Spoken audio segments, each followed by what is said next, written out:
네, 일하는 여성들에게 정부의 임신 출산 지원 제도는 중요한 버팀목이죠.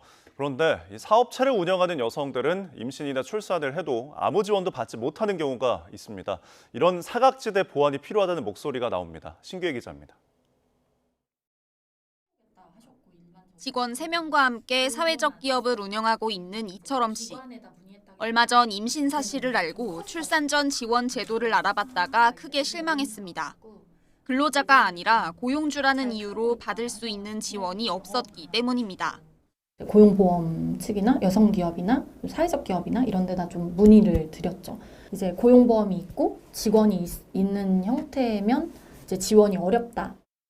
현행법상 고용보험에 가입된 여성 근로자는 출산휴가와 급여를, 고용보험에 가입돼 있지 않은 경우 별도 신청을 통해 지원을 받을 수 있지만 여성 기업인들은 사정이 다릅니다. 1인 기업의 경우 보조 인력과 출산급여가 나오지만 2인 이상 사업체를 운영한다면 출산을 앞뒀어도 지원 제도가 없습니다. 중소벤처기업부는 지난 2020년 말 여성기업 활성화 촉진 계획을 발표하면서 출산급여 지급 대상 확대를 목표로 내세웠지만 사각지대가 여전한 겁니다.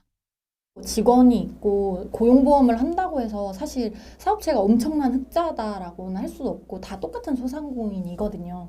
이게 꼭 금전적인 지원만은 아니라 조금 더 정책을 전체를 돌아봐 주셨으면 좋겠다는 마음에서. 전문가들도 정부가 청년 창업을 장려하는 것에서 더 나아가 성별에 따라 창업을 망설이게 하는 환경이 있다면 개선해야 한다고 지적합니다. 여성 근로자 지원에서 여성 경제활동 참여자 지원으로 좀 그 지원 범위가 좀 확대될 필요가 있습니다. 지원이 굉장히 충분하게 이루어진다는 시그널을 이제 청년들이 받을 수 있어야지만 좀 더 그 출산이나 임신에 대해서 긍정적으로 생각을 할 수 있겠고.